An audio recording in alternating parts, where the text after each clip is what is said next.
A very pleasant evening to you out there. Many thanks for joining us on another edition of the program National Talk on ECWA Television International. My name is Joyce Jakada. Tonight on National Talk, President Bola Ahmed Tinubu on Wednesday, accompanied by the Vice President Kashim Shettima and other top government officials at the joint section of the National Assembly, presented the 2024 budget. The 27.5 trillion naira 2024 budget presented by the President is tagged the Renewed Hope budget.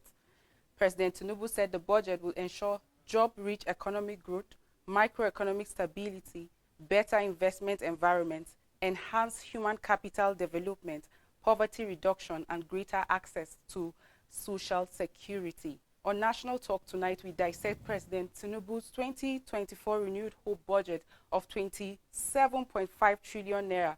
And I'm now joined by Mr. Monday NTO BEREH, who is a lecturer with the Plateau State Polytechnic and the 24th chairman of ICAN Just and District Society. Good evening and welcome to National Talk. Good evening.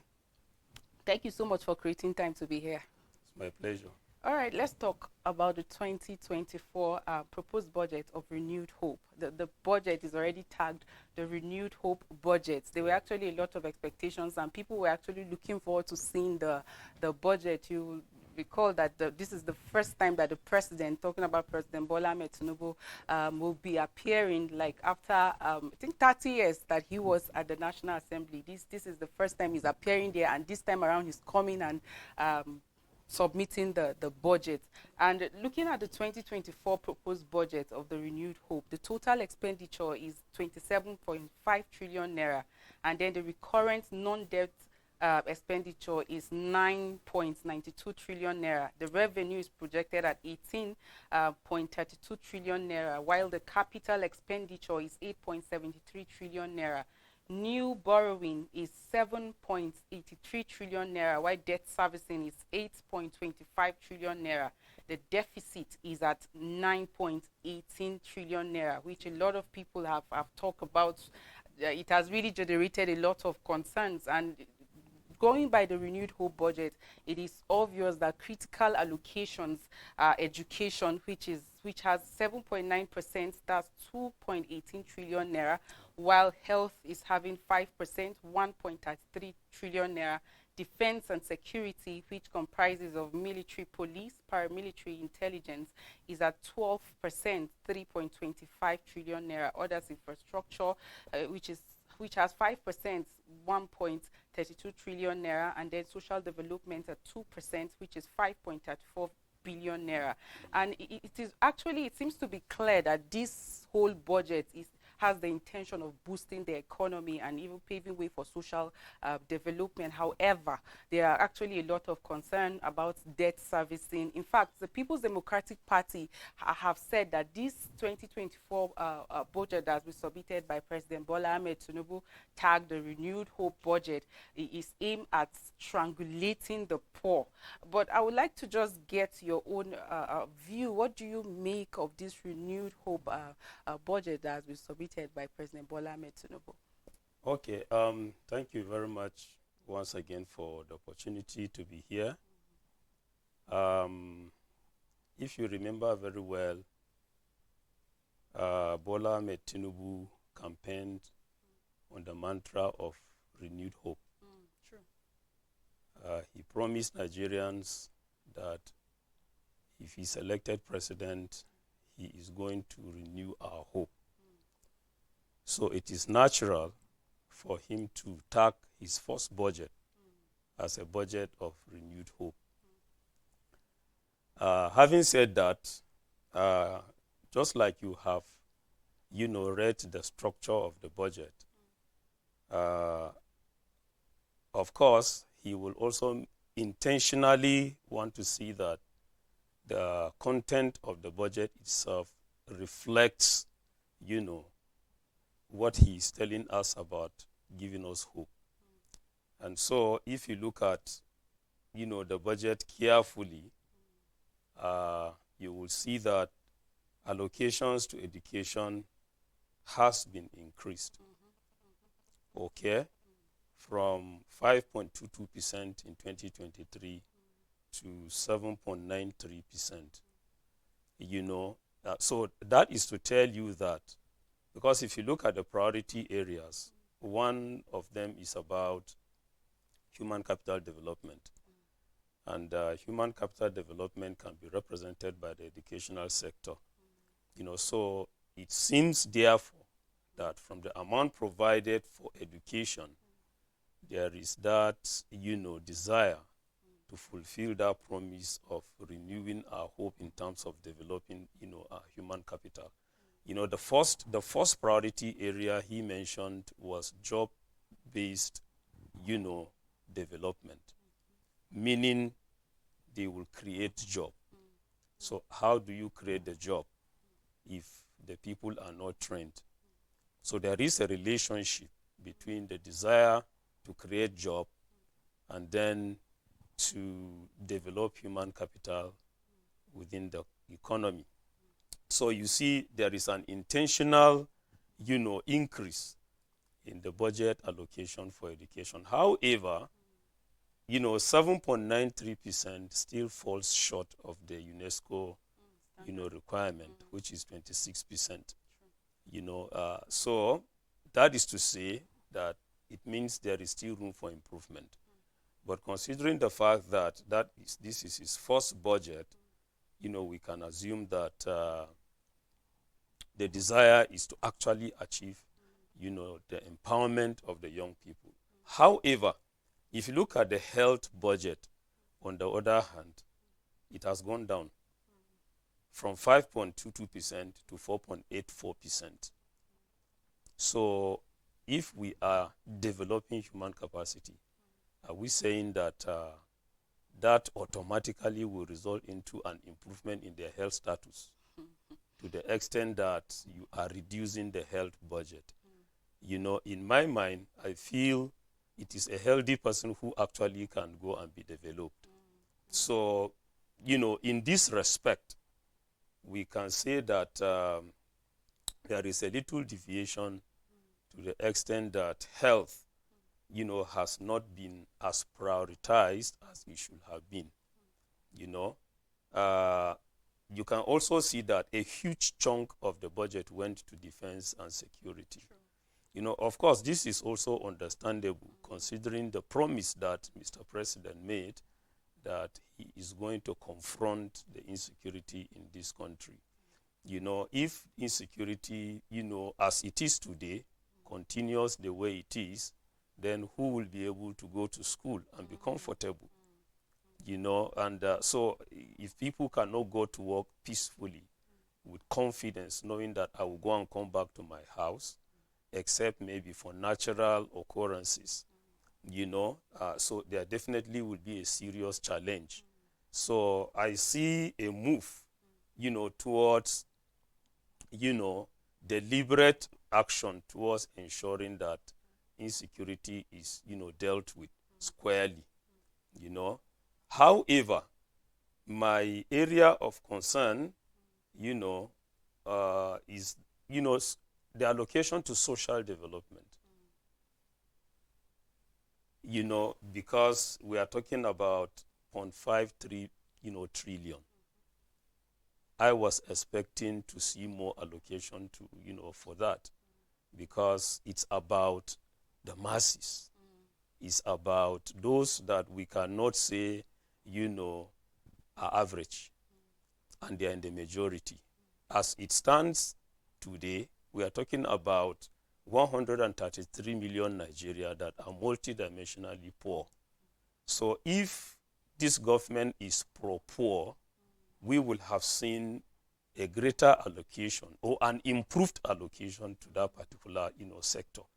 You know, so these are my comments for now, as far as the budget is concerned. For a lot of Nigerians out there, the average Nigerians will just say, oh, these are just figures, big figures, even though it's clear that this is like the highest so far. And but the common one out there is not even looking at, oh, you are allocating this trillion. He wants to be able to go to the market and afford bread. If he used to buy the bread at 1,000 naira, he should be able to buy it at 500. If he's buying rice at 1,500, he should go to the market and see that rice is now 1,000. For the common man is to see food on the table, as far as the common man is actually concerned. But I want us to look at another area which has been of concern to people have raised concern, which is the deficit. It is at 9 trillion naira, and people have talked about borrowing, people have talked about debt servicing, people have compared with our revenue and all of that. You will recall that the argument about the removal of the fuel subsidy is to reduce pressure on our revenue, and the subsidy has been removed, but yet the deficit is at 9 trillion naira. Are you even concerned that 45% of this budget is going for debt servicing? You see, all over the world, you know, countries can deliberately use a deficit budget, you know, for economic development. However, coming down to, you know, our own country, if you look at the budget, you understand the fact that even the deficit has been reduced. Okay, it was 13.78 into, you know, 2023 in the budget, but it has gone down to. So could it be that the removal of the subsidy, which is likely going to be an explanation, you know. So there is actually a reduction in the deficit. However, for a deficit of up to 45% is a thing of concern, because once you talk about a deficit budget, then the question we are going to ask you is, how are you going to finance the deficit? Because you, by implication, you have budgeted to spend more than you can generate in terms of revenue. So where do you generate or raise funds to fill in the gap? So if you look at the analysis carefully, you see there is a budget for new borrowings of 7.84 trillion, which is, you know, 85% of the deficit will be financed from new borrowings. And if you look at our current, you know, debt, you know, position, which has already reached the ceiling, and you are still proposing a budget that will rather cause the amount of debt to increase, then of course we will question, you know, that mantra of renewed hope, because we cannot afford to continue to live on debts and debts and debts. What I would have expected of Mr. President and his cabinet to do is to see how, to a very large extent, especially with the removal of, the subsidy, and considering the fact that Nigeria is a rich country. We are a resource-rich country. What we just need to do is to manage our resources more efficiently and more effectively. So I will have, especially for the fact that Mr. President has a business mind. He's coming from the accounting background. So I would have expected that beyond just using a deficit budget, he should have tried as much as it is possible to reduce borrowing so that we can, consolidate on, our growth desire. In other words, strategize towards reducing debt to a great extent, because these debts we are talking about, we are not just talking about the amount of principal. We're also talking about the interest. Okay? So if we are talking about servicing the interest, the principal remains. Okay?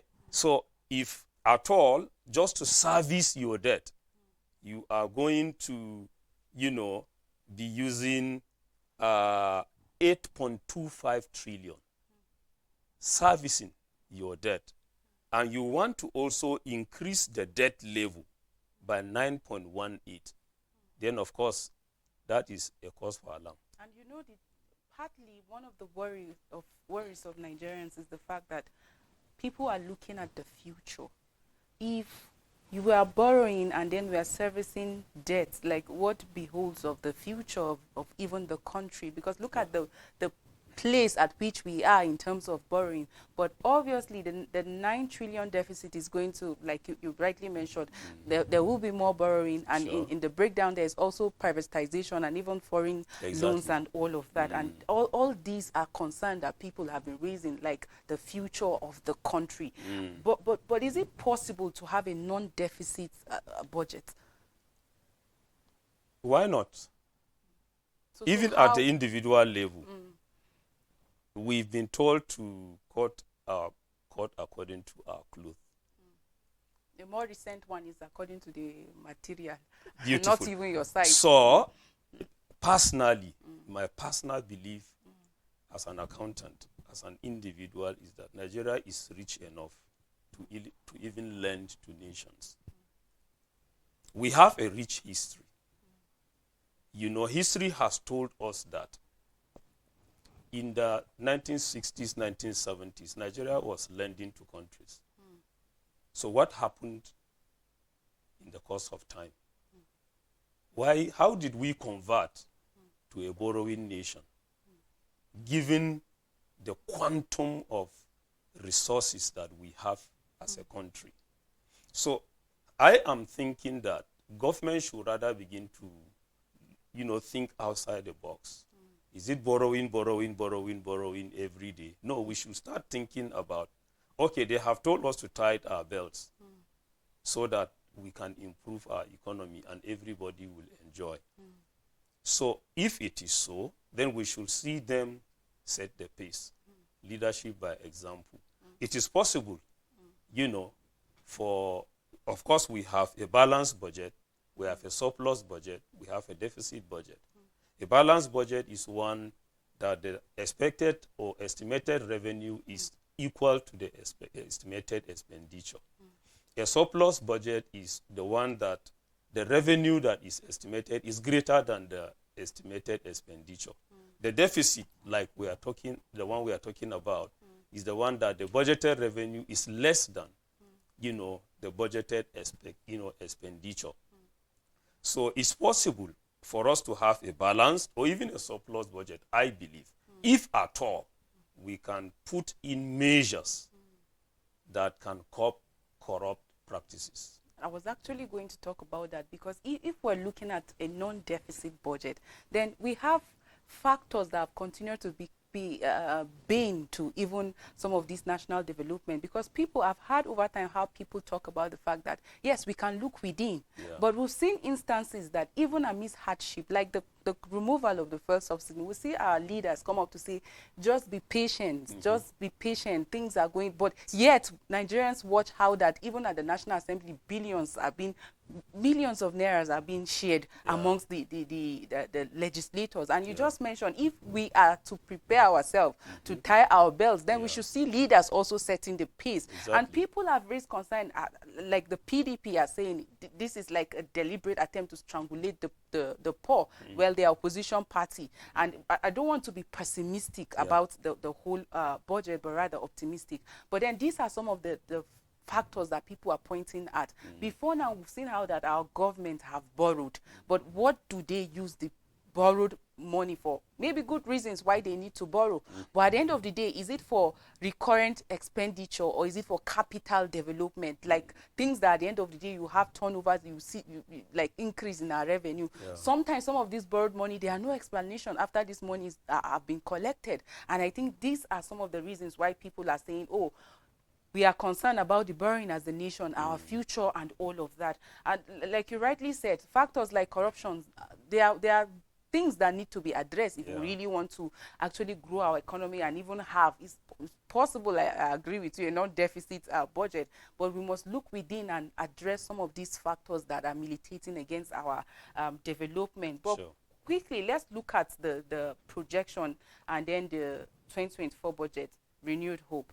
Like a lot of people are saying, it's not about the figures, let's see food on our table and all of that. But it looks promising. Some people say, oh, this is quite ambitious. Like the president has like there are a lot of projections and assumptions. One of it is inflation target at 21.4%. Yes.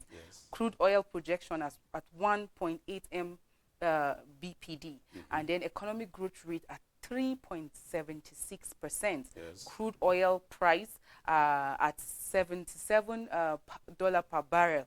Exchange rate at 750 per dollar, and then we have estimated revenue at 18 trillion naira. Now, when you look at 2023, in the second half of the 2023, the economic growth is at, we had increase of, I think it's even below 2022, 2.31%. It later reviewed up to 2.51%, which was even below the 3% of 2022. Now the president is projecting economic growth at 3.76%.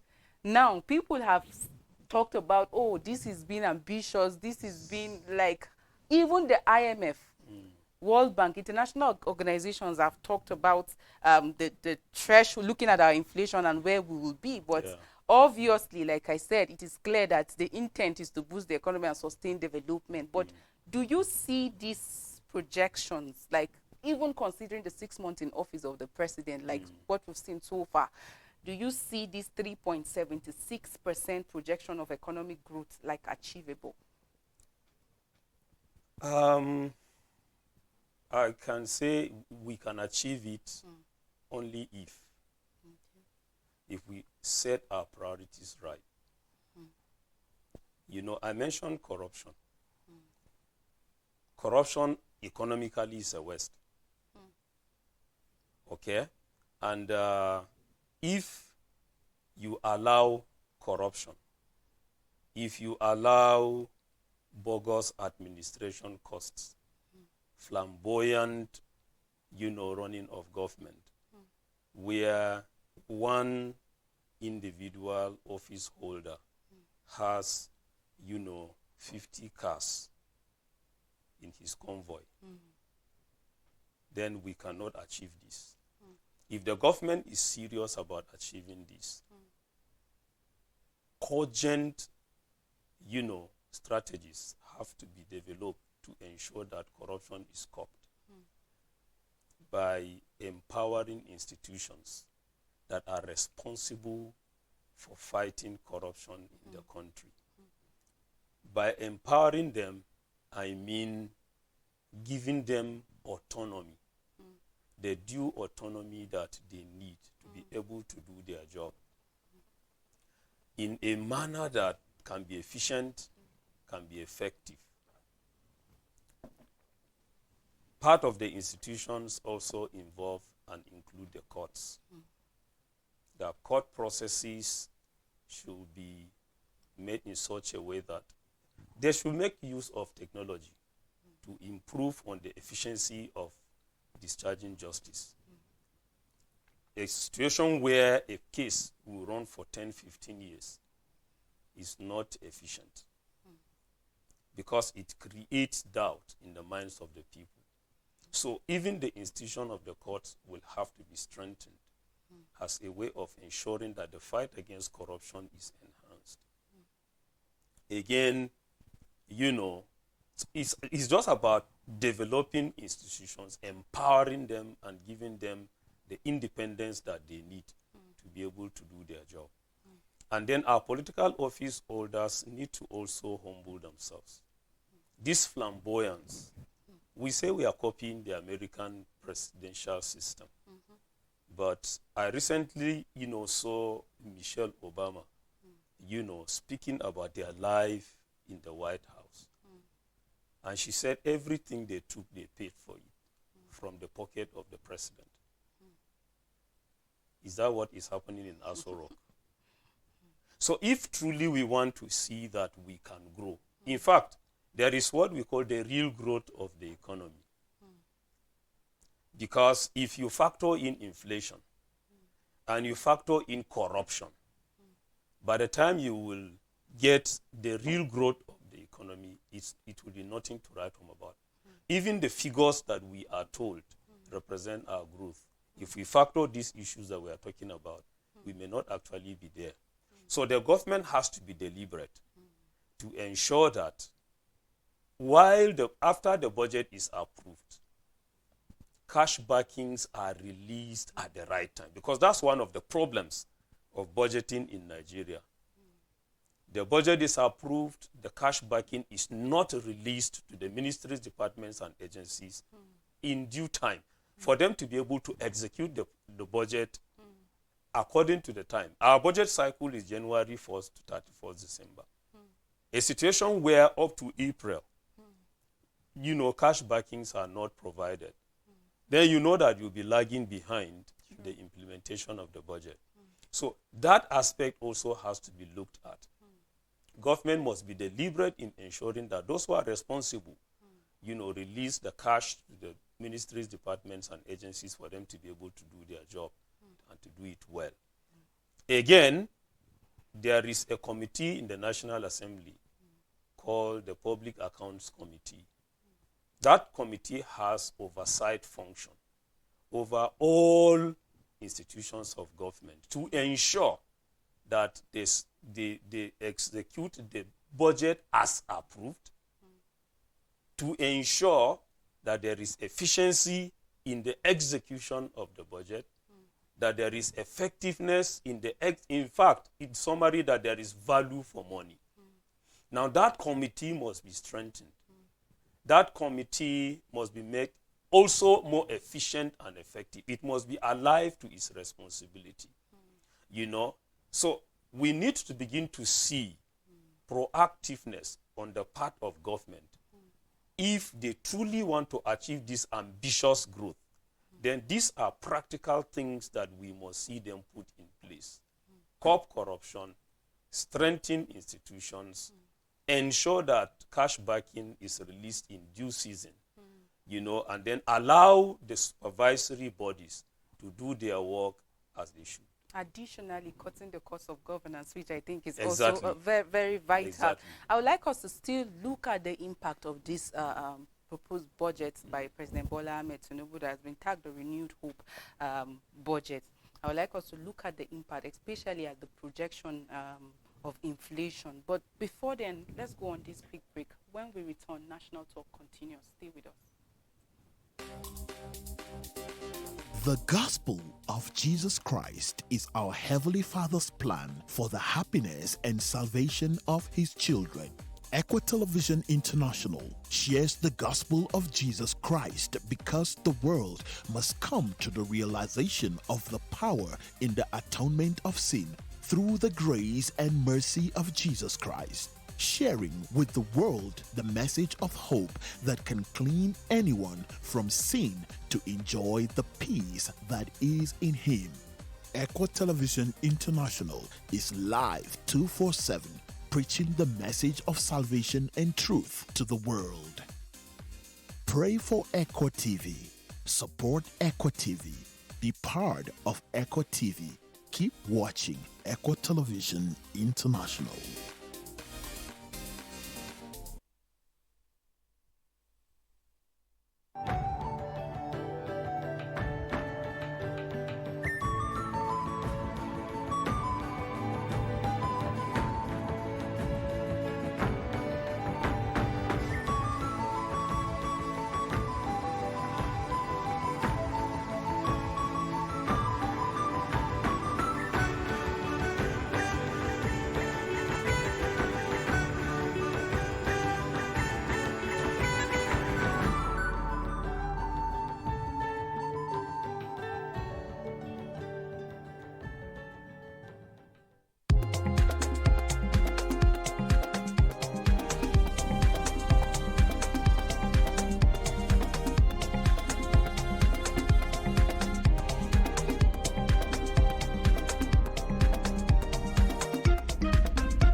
So much for staying with us on National Talk tonight. And in case you're just joining us, we have been dissecting President Tinubu's 2024 renewed hope budget of 27.5 trillion naira, and the president said this budget will ensure job-rich economic growth, microeconomic stability, better investment environment, enhance human capital development, poverty reduction, and greater access to social development. Our phone lines are now open for you to call and add your voice. And we have been discussing with Mr. Monday NTO BEREH, and of course he has been doing justice to this discussion. So quickly talking about the impact of this budget to the economy.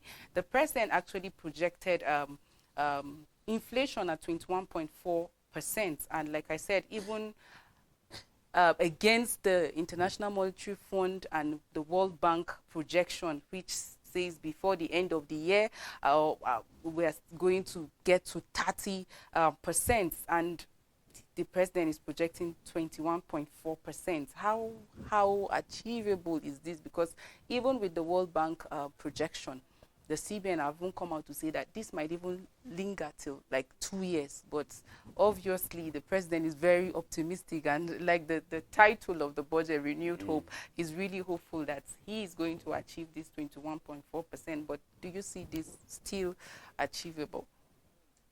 Okay, thank you once again. 21.4% inflation rate.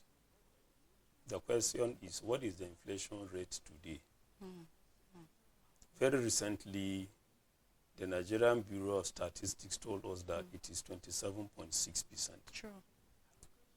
You know, and the way things are going, ever since the subsidy is gone statement of Mr. President in his inaugural speech, we have seen continuous rise in the price of goods and services. True.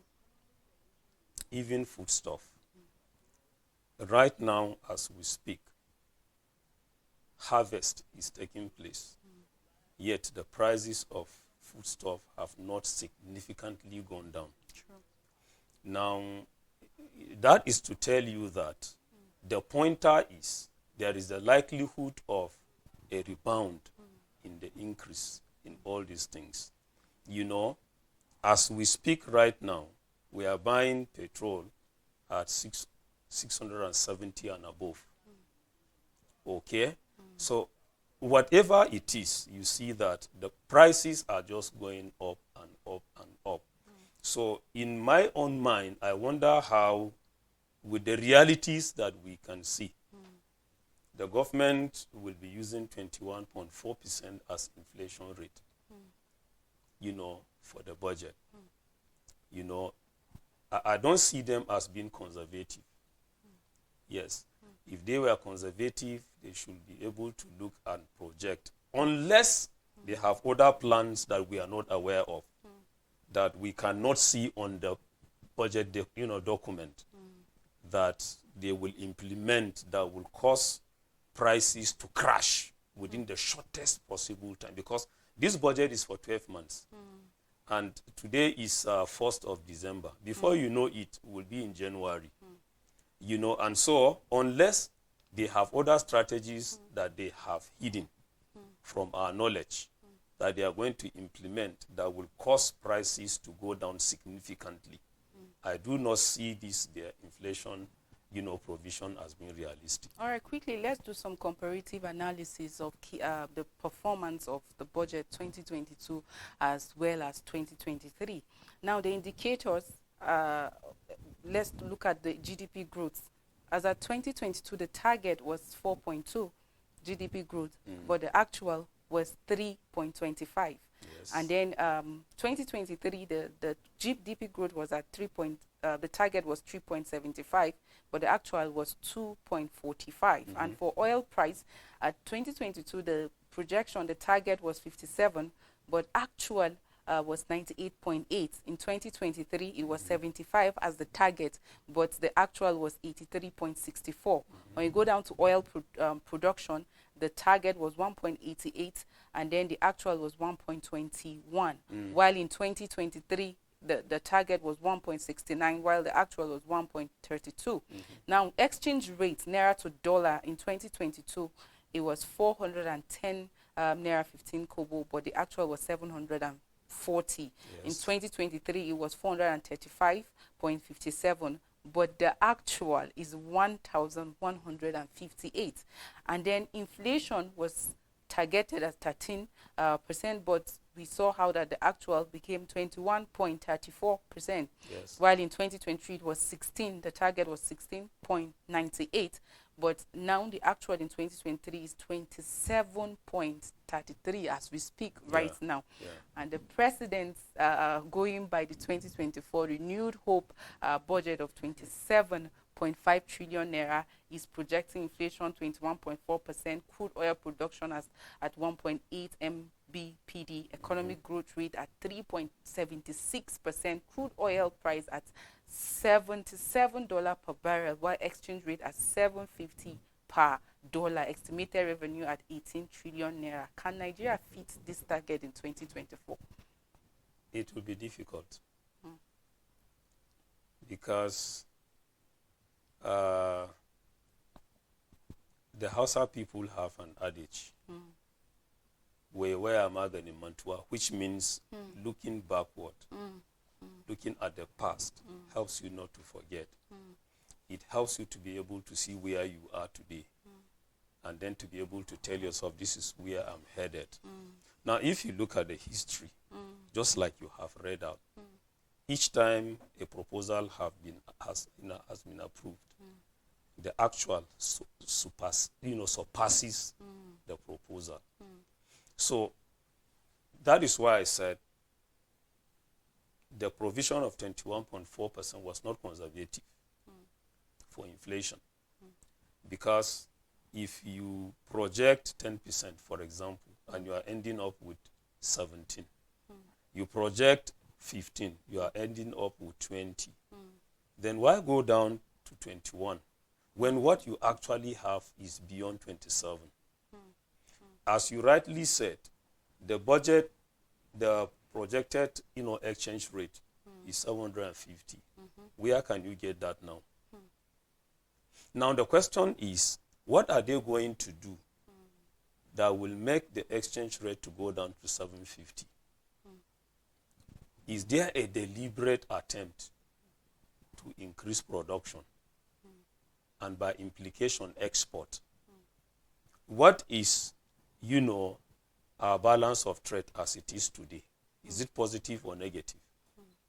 We are a net importer. We are not a net exporter. So, for this fact, any country that is a net importer has already put unnecessary pressure on its exchange rate because you are not earning good, foreign currency. That will also go to affect your foreign reserves. So the pressure on your currency will always be there. And so that is why you keep seeing governments devaluing. It's simply an indicator that that economy is not productive to the extent, that it affects their exchange rate. Now, if you do not produce and export, you continue to import. It shouldn't amaze you that ordinary toothpick is imported from China. Don't we have brooms in Nigeria? Don't we have, palm trees that we can use to make our own ordinary toothpick? In fact, Nigerians, we just like anything foreign. So it's important that government should be deliberate, because as far as the history is concerned, there is no indication that these projections will be achieved. Unless, like I had said before, government has some strategies they have hidden from us that they are going to implement. But if we continue the way we are going, very recently, there was, a supplementary budget. Part of the budget was, for the purchase of SUVs for, senators and honorable members of the House of Reps at 160 million naira per unit. I recently watched one of the senators interviewed. And the interviewer asked him, why don't we use Innocent Motors, that is a local, vehicle assembler, that has employed Nigerians, that is paying tax to the Nigerian federal government to produce SUVs. The man said, before I became senator, I had a better SUV. That is to tell you the attitude of our politicians. Import, import, import, import. And the worst part of it is that, what are they importing? Is it capital items they are importing or just for luxury? We are just importing for luxury. Unproductive importation. We import things that are not going to add to our productive capability or capacity. So at the end of the day, the pressure will continue. Do not be surprised that by the end of 2024, the dollar will be selling at more than 2,000 naira. It's very possible.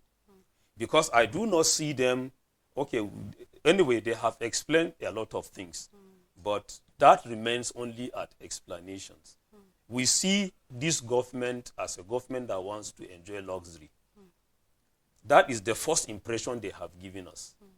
Buy a fleet of vehicles for this office. Go and buy a yacht here and there.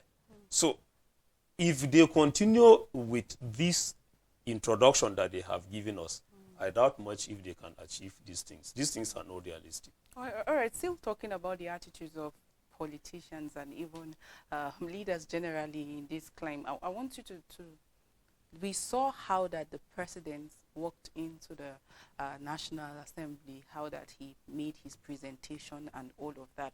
You will recall that when this sets, the 10th Assembly, were inaugurated, we watched how that Godswill Akpabio said that they are going to do their work as lawmakers.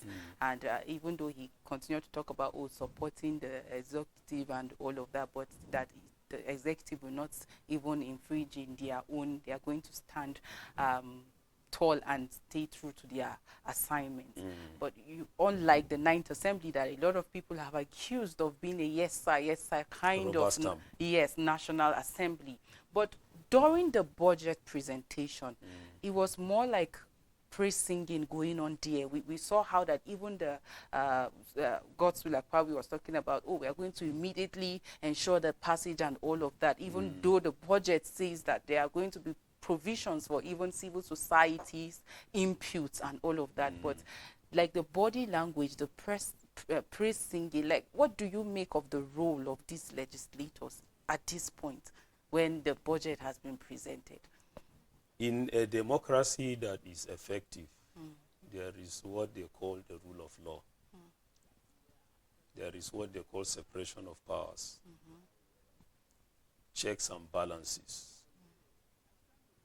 In the recent past, we haven't seen these things effectively implemented, particularly about separation of powers and about checks and balances. The 9th Assembly just proved itself to be a rubber stamp assembly. Anything that, President Muhammadu Buhari brought was approved. But you are a media personality. Very recently, you heard the senators themselves accuse the Senate leadership of not following due process, of passing, things without following the due process, to the extent that there are times bills are passed without the input of members, not even to talk about public hearings. Now, if we continue like this, it means we are going to have an executive arm of government that is too powerful. And it is said that power corrupts, and absolute power corrupts absolutely. We do not want to see that happen in Nigeria. So we want to appeal to the members of the National Assembly to be up to their responsibility. We elected them to go and represent us. Democracy is a representative government. We cannot all go to Abuja and assemble. Very true. That is why we must elect a few of us to represent us.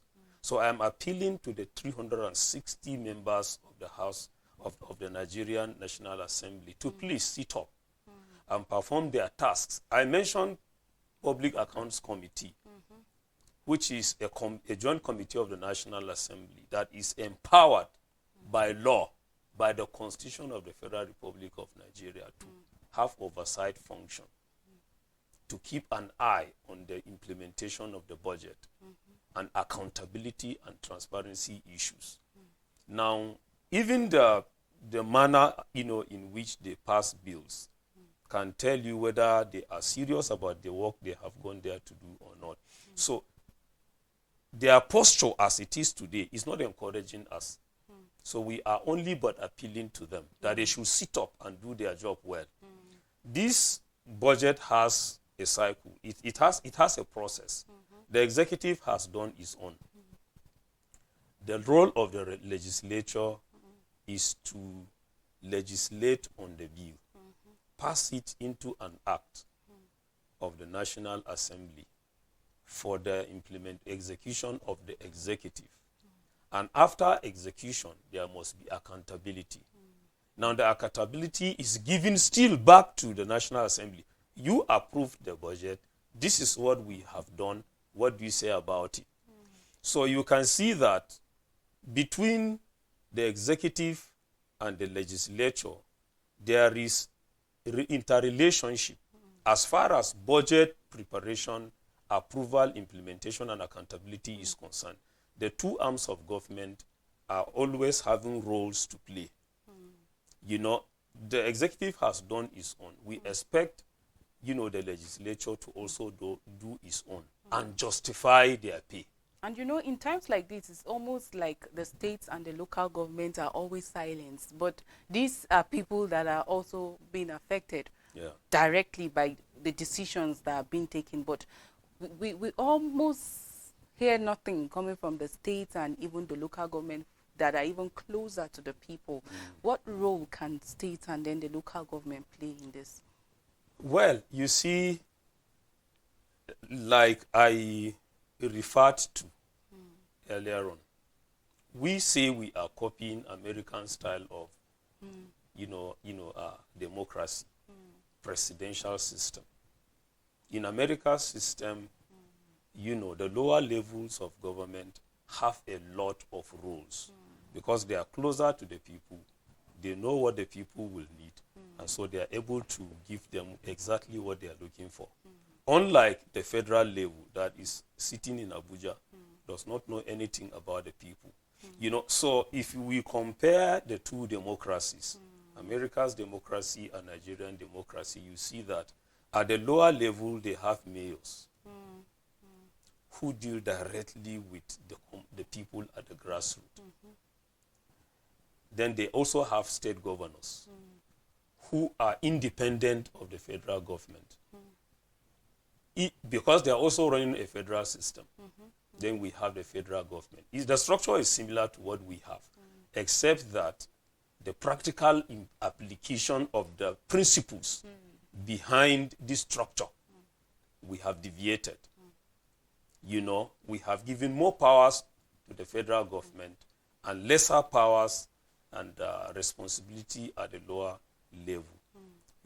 In India, for example, the way they do their budgets start from the local people. It is the local people who sit down and encapsulate, these are the things that we need, and they push them to the local governments. The local governments will also collect all those, inputs from the different districts and now also push forward. That is how, at the end of the day, the federal budget comes to be. In our own part, when were you ever asked, what do you want? Nobody will do that. They just sit down somewhere and just estimate that, okay, NTO BEREH in Rukuba Road will need X. So they want to come and give me that, but I need water. They have not asked me. If they ask me, I'll tell them it's water I need. And I can assure you that in Rukuba Road, for over 10 years now, we have not seen water from water board. We don't even know if it exists. But have they not been budgeting? Year in, year out, there are budgets. True. people are resorting now, to drilling personal boreholes. How many people can afford that? And you can imagine that where you lack water, it has sanitary implications. Very true. So the issue of health comes in. Okay? So we must be moving towards a more realistic budgeting process, whereby those people that will be directly affected can be involved by empowering more the people at the grassroots. The local government council should be given more powers for them to be able to execute, the budget in a manner that will have direct impact on the people. But as it is today, they don't have that privilege. Well, let me just bring your attention again to the renewed hope budget, and it is tagged the renewed hope budget, and obviously the highest so far, talking about figures. Yeah. But like I said earlier on, beyond the figures, Nigerians are actually concerned about the impact on the common man. Yes. Like the common man does not care about you mentioning trillions or billions of naira as allocations. Sure. But should be able to go to the market and afford like his basic needs. If bread is sold as 1,000, he should be able to go and get it at 500. As far as is concerned, that is governance for him, and that is leadership for him. And that is why I want to quickly ask you, does the breakdown in this budget resonate hope to you? Do you see it bringing hope to the common man going forward? I just made a very important statement that until the government restructure the way budgets are prepared, there is no way these budgets will give hope to the common man. Because there is what we call budgeting by objective, MBO. Budgeting by objective, it simply means the person that is targeted, with the budget should be involved in determining how the budget looks like. Very true. So long as you do not involve that person, then your assumption about the needs of that person can be very wrong. And in most cases, it is always wrong. Because you can just see somebody smiling, but that is just facially. Deep within, the person can be pained. So until you come to the person and ask, how do you feel? You will just be seeing smiles. And then you can be deceived to think all is well with the person. Whereas in actual fact, nothing is well with him. So that is the nature of Nigerian budgeting system. Somebody sits in one comfortable office and tells you that this is what you will need in that village. Nobody has asked you. So I am advocating for a rejig of our budgeting system. If at all we really want the budget to have impact, direct impact on the common man, then we must develop a means of budgeting that is bottom up, not top bottom. So the budget must emanate from the people that it is supposed to serve. Unless we do that, I tell you, our budgets will just be tailored towards politicians. Their interest is what these budgets most of the time project. This is what I want for my people.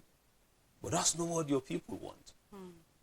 I just want people to know that I brought them X, but that X is useless. We have a lot of motorized boreholes all over that are just decorating the spaces. That is just because some politicians just sat somewhere and said, I want to give them boreholes so that they can remember me. There is uhuru at the initial stage, because when you pump, water will come out. But give it 3, 4, 5 months, that borehole is gone for good. But if the people had been involved, for example, they will have told them, this is what we want, and we want it this way. That is what can make impact. So as far as the procedure for developing the budget has remained what it has been all through the years, this budget cannot give any renewed hope because it's likely not going to impact the people that should have been impacted. We have seen videos flying, all over the places. We see school children sitting on the ground. In some cases, if it rains, the whole school is flooded. But we have budgets on an annual basis. Now, in whose interest are the budgets made? I was expecting that, and we have seen these things over time.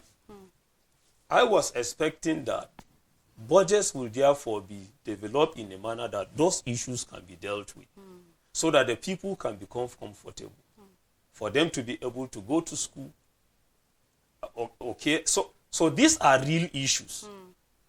Nobody involves the person that should be affected by the budget. And so there is no way the budget can affect him. Democracy is indeed about the people, and at the center of every decision must be the people or the common man. Yes. Thank you so much for creating time to be on National Talk. Time is fast spent. We really appreciate you for your perspective and analysis on the show. Thank you so much, Mr. Monday NTO BEREH. And to our leaders out there, you must understand that democracy is about the people, and it is very important that at the center of decisions you make, the people must actually be involved. Governance is about the people. Do well to represent the people at all levels. Thank you for staying with us on this edition of National Talk. Until we come your way next week with another fresh edition, you have a blessed week.